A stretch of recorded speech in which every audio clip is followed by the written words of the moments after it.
एकाने असं का शायनिंगनी गाडी मारली, मलाच त्याने कट मारला. मी गाडी, त्यांनी कट मारल्यावर माझं सकटलं. मी माझ्या ड्रायव्हरला म्हणलं चला याच्या मागे, पण तो बोळीत शिरला. मी पोलिसांना सांगितलं आता याला शोधून आणा. पोलिसांनी आज मला तिथं त्याला दाखवला, त्याच्याकडे लायसन नाही, काही नाही. म्हटलं का रे बाळ, कशा करता तू असं वागतो, तुझी चूक होती का रे? होती. का नाही थांबला? मी घाबरलो, तुम्ही मला पकडून पोलीस मला नेतील म्हणून.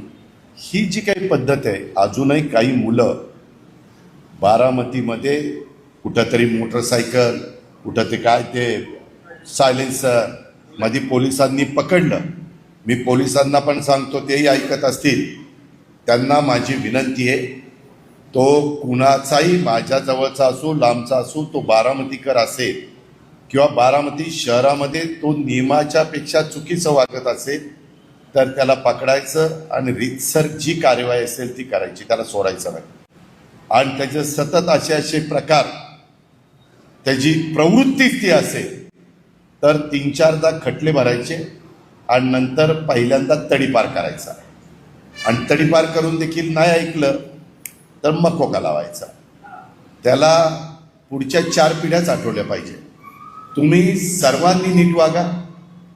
कुठलाही